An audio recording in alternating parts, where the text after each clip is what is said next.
Hi, welcome to my channel. I'm Shelly Peters. This is the place to embrace the plant-based life. Today, we're going to talk about how to successfully eat out at restaurants and even at your relatives when you become a plant eater. Let's talk about eating out. You know, although eating out has its challenges, as a plant eater, it's definitely possible. I eat out maybe once or twice a week, and at this point, I'm pretty familiar with both the restaurants that are vegan in town and around this area, and also restaurants that are vegan or plant-based friendly. I definitely want to be able to eat out. I want to be able to take a break from the kitchen because I do a lot of cooking. I recommend that you do as well. So you're going to want to master the ability to eat out. So let me give you some tips. First of all, look for restaurants that have menu options. Here's the good news too. You look for the menu options. Restaurants most of the time have their menu on their website. So you can take a look in advance and see how you can mix and match whatever you need to create a meal. If it's an Italian restaurant, you can, look for whole grain pastas. If they don't have that, that's okay. Just make sure you load up your pasta with tons of vegetables. They often will have lots of vegetables on the menu. You can ask them to put it on top of your pasta and you've created a really great meal. Add legumes as well. It's a really great option to bolster the fiber and the iron and the nutrients and protein in your dish. So I have to say though, with restaurants, most restaurants now have a vegan option. It's so rare for me to go to a restaurant and not see vegan options on the menu, and it's so wonderful because when I started eating a plant-based diet, 11 years ago, not only was it rare to find a vegan restaurant, it was absolutely unheard of to find vegan options on regular restaurant menus.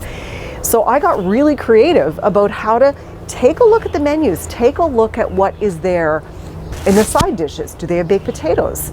Do they what vegetables do they have in the dishes that maybe you're not going to eat? Maybe they're covered in cheese, but they probably have broccoli. If they have chili, they probably carry beans. So they'll be able to give those options for you. Add as many greens as you can to every single meal possible. So I will often ask, do you have kale? Do you have rapini? Do you have broccoli? And just add it on to what I'm having. So I encourage you to do that. Practice is the way to go. Go out there and start practicing. And restaurants that are entirely vegan are obviously a delight to go to, and I find that a lot of my friends are really willing to try brand new vegan restaurants with me, and they will go in and they'll try something new.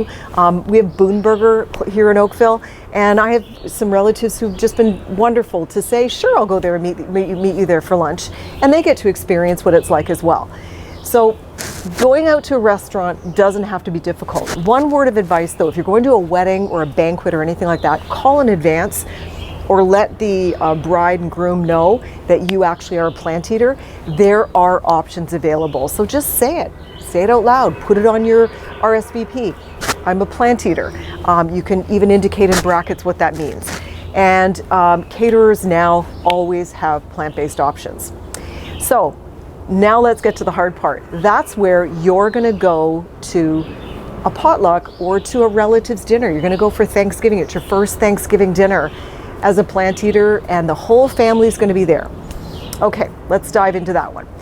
Families can be tricky. We often have, in fact, we always have family rules, and it's interesting because once you become a plant eater, you're going to be testing these family rules, because if your family is supportive and encouraging and curious and everybody is interested in personal accountability and health, and then you'll probably just be met with fabulous curious questions about what you're doing as a plant eater, why you're eating plants, and people in your family won't feel threatened by it. They're going to think, that's really great. I'm glad, good luck with that. I hope it's working well. If unfortunately you have a family who is more likely to be judgmental, they're resistant to change, then you may get a fair amount of pushback. I know I did. I got pushback actually from my ex-husband and his family more so than my own. My own family was sort of indifferent at first, my own extended family. And so my ex-husband and my kids were pretty resistant. It was pretty awful, I have to say. And it made me stop and realize not only am I not getting any support or respect for eating a healthy diet, it made me realize I wasn't getting a whole lot of respect in any part of my life about what I was doing. So it really was a moment where I had to, be able to have some hard conversations about that. Needless to say, that husband is now my ex-husband, so that was a big problem, and it wasn't just, it didn't just relate to food. So when you are at a family dinner, one thing I want you to remember is you're not there to convert anyone. You've chosen to eat a plant-based diet for your health. Awesome, I'm super proud of you. But you are not going to go there and start giving horrifying statistics at the dinner table, or, recoiling when someone offers you something loaded with cheese.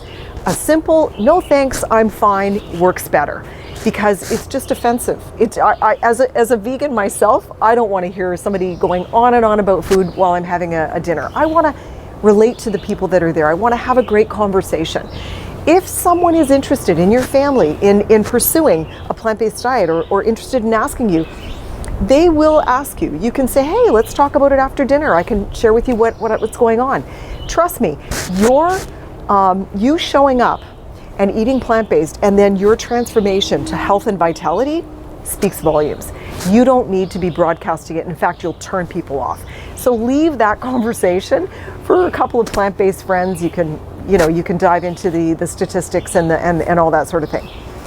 So I just want you to remember, getting back to the restaurant, one tip about the restaurant: when you are going to a restaurant, I want you to remember that restaurant food, vegan or non-vegan, is typically larger portions, higher in fat, salt, and sugar. So even when you're eating a vegan meal out, I want you to consider that it's probably got more fat, salt, and sugar in it than you would put in it. So careful with your portions, maybe share a meal, take half of it home. And that's why really eating out shouldn't be something that you do too often. You want to really be controlling the ingredients that you're putting in your food, and cooking more at home. So I hope this helped. I know that I have tons of experience in this area because for 11 years I've been doing this, and I did it before it was, even acceptable to be vegan, and certainly it wasn't easy back then. So if you have any questions, put them in the comments below, and I'd be interested in hearing your experiences with eating out or with family. Those can be really tricky. So thanks for joining me. Don't forget to give me a thumbs up if you like this video. Subscribe to my channel. I upload a video like this to help you embrace the plant-based life every Monday morning, and it's a great way to start the week. So best of luck, and hope to see you soon.